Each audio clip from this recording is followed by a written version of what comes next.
Hi there, my name is Henry Tenby. I'm the author of the Aircraft Display Model Collector, Investor, and Appraisal Guide, and I'd like to welcome you to this edition of Model Moment, where we talk about all things related to the collecting of classic, vintage airline travel agent display models. Let's get on with the show. And by the way, in the upper right-hand corner is a link to this book in case you're interested. Ladies and gentlemen, boys and girls, my name is Henry Tenby. And I'd like to welcome you to this edition of Model Moment. And we're going to be showcasing this masterpiece model that is before us in the frame right now. This is a vintage mid-1950s era Douglas factory model of a Western Airlines Douglas DC-6. And it is in absolutely fantastic condition. It is a rare day when you find a Douglas factory model like this in this kind of condition. These models were produced by the Douglas factory model shop back in the 1950s for airline customers when the Douglas Aircraft Corporation would sell their airliners to airlines. And the rumor has it that when you took delivery of a Douglas airliner, wherever the airplane was delivered in the world, there would be some of these models in crates that went along with the aircraft to the accepting airlines. So some airlines would purchase additional follow-up models for their displays in ticket agencies and tourist offices and airline offices. Others would just take the models that were issued to them by Douglas. Whatever the case, these models are extremely rare in this kind of condition. Usually the models have been thrashed and they're in very sad states, but this would be a 1 out of 20, 1 out of 50 specimen, seeing a model in this good condition. Case in point, there are no bends in the wings. The wings are completely straight. Often the models are dropped from great altitude, like 6 feet, onto the ground, and then the wings they're very soft. The metal is aluminum and it is very pliable, and if a drop hits the wingtips, they're going to bend quite easily, and the model will become deformed in that situation. So this model has absolutely no damage of that sort. If you're a fan of classic airliners, I'd like to tell you about my new book, Air Travel Time Machine, Kodachrome Memories, 1942 to 1960. This book features over 600 images, spread over 300 pages. It's a hardcover book, coffee table photo book, and it takes you on a look back at air travel during the 1940s and 1950s. It is a fabulous look at air travel the way it was back in the good old days when passengers dressed up, behaved, and flew on classic airliners. I'll give you a little bit of a tour of the book. Basically, as you can see, it's very high quality print. And the images are not your standard sterile ramp shots. These pictures feature people. They show the scenery around the airport. They show people boarding airplanes. They show people engaged in travel and what it was like back in the good old days of the airlines. So this book features pictures that were taken by random travelers, and I spent the last 30 years collecting these images. These are all images which have never before been seen. So the book is organized. I'll just give you a quick showing of the contents. It's organized by year. We go from the piston era to the jet age, the start of the jet age. And the book is in limited production. I've only printed a small number of these books, and once they're sold out forever. So if this is a subject matter that you find interesting, I encourage you to check out my website where you can find more information about how you can order the book. You might want to act before the book is sold out, as I know that this book will be something that you will be interested in. I mean, look at these beautiful images. They're just really something else, aren't they? If you'd like more information or would like to order my book, I've posted a link in the upper right-hand corner, so you can just click on that and I'd be happy to receive your order. But don't wait too long because I've printed very limited numbers of these books. And once they're sold out, they will be sold out forever. The paint scheme is in relatively good condition. It does have a few touch-ups, but really they are hard to discern, and the model is in probably 90% as original condition. I would say.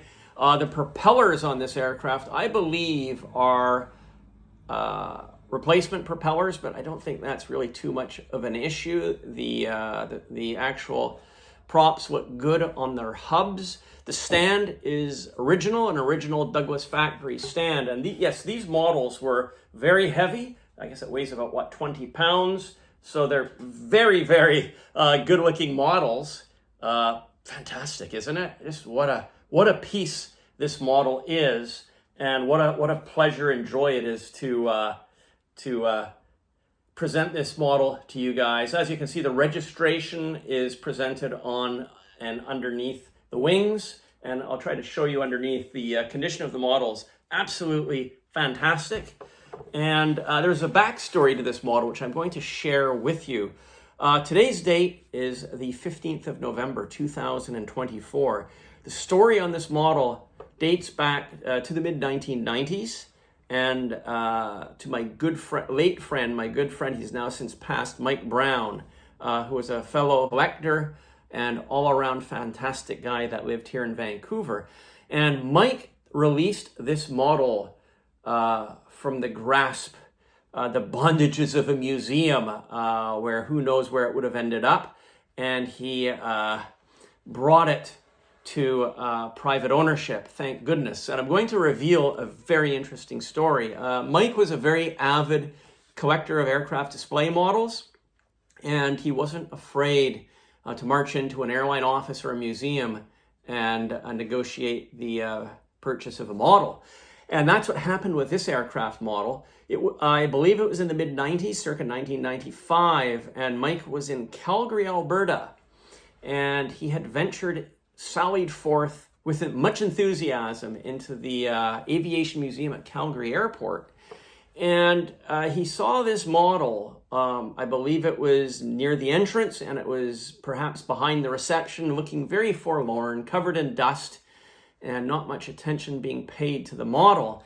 And there was a lady working at the desk there, and Mike said to the lady working there, he said, is this aircraft model for sale? Looks like you're not too interested in the model. It doesn't fit with the museum. And the lady said, oh, no. That model is part of the museum. We can't sell that. We don't sell our artifacts. So Mike thought for a moment, and Mike then pulled out his wallet, opened up his wallet, and pulled out $100 bills. And he counted 100, 200, 300, 400, $500. Would $500 make this model not part of the museum? Mike asked. Well, the lady's eyeballs just about popped out of her head. Back in the mid-1990s, $500 was a lot of money. I guess it was several thousand today, easily, and in terms of purchasing power. And the lady just about had a baby, and she said, let me make a phone call. And the lady got on the phone, and words were exchanged over a period of time. Mike watched as this unfolded, and after a few minutes of serious discussion, the lady hanged the receiver back down on the phone and said, yes, the museum has decided graciously to accept your offer.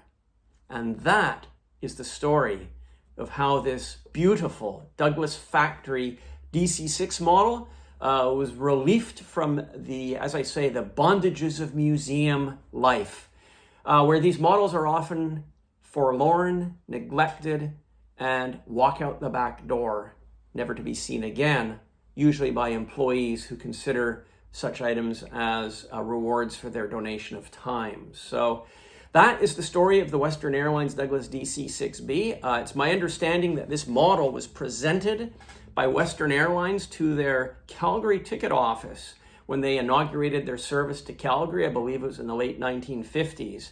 And this model was then deemed surplus, I guess, at some point in time, maybe in the 1970s, at which point the museum, it was donated to the museum. So this model has a great historical significance because we know the pedigree of the model. We know that the model was basically it was delivered from Douglas or to Western, straight pretty much to the Calgary ticket office when the DC-6 service was launched. And I think that was a milk run service from Calgary south.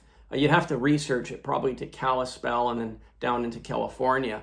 But what a historic and beautiful model this is. The Western Indian head scheme, they call this. I realize it's not politically correct today, but there is no disrespect in that terminology. That is how the color scheme was referred to, because we do have a, as they called it, the Indian Chief logo up here at the top of the forward part of the fuselage.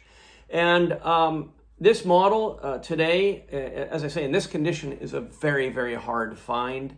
The metal itself is just in beautifully, there's really no nicks on the wings. The fuselage doesn't have any ugly strikes. All the artwork for the windows is intact. Often, as I say, you can find these models in absolutely thrashed condition, usually in need of what I would call a full restoration to museum grade presentation. But this model is pretty much all original. And I like the decorated wingtips, which are of course authentic to the Western Airlines scheme, with the white tip and the red pinstriping on the edges of the wings. So absolutely beautiful, this model. Today, such a model in this condition, I would venture to say it's a very healthy 4 figures in US funds. That would be the value of a model like this. Yes, you can find these models in thrashed condition. They perhaps worth, in the $2,000 range, but that is not this model. This model is in a completely different league than your typical thrashed condition DFM models. So for that reason, I would value this model, as I say, in the healthy 4 figures. I should point out that I am the author of the Aircraft Display Model Collector, Investor, and Appraisal Guide. So if you're interested in the values of models, you could purchase my book. I'll put the link in the upper right-hand corner. And this book, I published it some years ago, I believe in 2019, and it is 150 odd pages, all color. And basically it provides you with valuations of these kinds of models by aircraft model manufacturers. So if that's something you're interested in, you might want to make the investment and purchase my book. If you've enjoyed this video, I definitely will look forward to seeing your comments in the comment section below. Obviously, I'd very much appreciate the double thumbs up, and look forward to seeing you in my very next video. So thanks again for watching. Happy model collecting. Bye for now. We'll see you next time. Bye-bye. So Mike, what is it that you've got here? I've got a Braniff 727 200. It's an absolutely stunning shape, thanks to Henry Tenby, my good old friend, young friend from way back when in the Airlines. And I think it's just beautiful. It's stunning. So tell me, so Mike, this was where did you get this model before we had it refinished? I can't tell you. Unfortunately I can't. I got either my memory or I had so many models. Yeah. That, Yeah. Hoarding sometimes is pretty good. I'm a high class hoarder. Yeah. But no, it's a good looking model, and yeah. It was a good idea of yours to refinish it in Braniff. Just beautiful. It's a killer stunner. It's like the Avianca Columbia. Right. And I got that. And I've got another, I've got a couple more 727s in metal, Oh, really? Yeah. Okay. And no paint on them or anything. Yeah. Wow. She's just beautiful. Hi there, my name is Henry Tenby, and I'd like to tell you about my brand new book. It's called From Lodestars to Jets, and it's the most image-heavy, comprehensive, it's the most extensive history on Air Canada, Trans-Canada Airlines that has ever been published in the annals of aviation history. The book is absolutely loaded with images, that many of which have never been seen before. Let's have a look at the pages, and then you can decide if this book deserves a spot on your bookshelf. I'm going to give you a little bit of a tour of the book. Isn't that gorgeous? It is printed on 105 GSM paper, so it's super high quality paper. It is absolutely loaded with images. As I say, there are approximately 600 images, just under 300 pages. Many of these images have never been seen before. And the stories that are within these pages, many of them have long been forgotten. And it is information that is absolutely fascinating relating to engineering and fleet planning and fleet development issues at Canada Airlines. Look at that Viscount wing structure design, feathering system. We've got a section on the Bristol Freighter, some face changes around TCA engineering, and then sections on the Connie. Models make moolah, of course, for you aircraft model fans. Whole sections on the Connie North Star. There we go. Engineering Department, 1950. Fabulous shot taken at, where's this? Cartierville. Absolutely gorgeous. And this will take you back to the good old days of Canada Airlines. As I say, I believe this is the most comprehensive history on Canada, Avro jetliner, that's right. Canada Airlines is instrumental in the development of this aircraft. Of course, up to the jet age, the introduction of service to the DC-8s, and other airplanes that were considered by TCA at the time. This is not the same old Air Canada history that we've seen many times over the decades. This is all brand new information, brand new stories.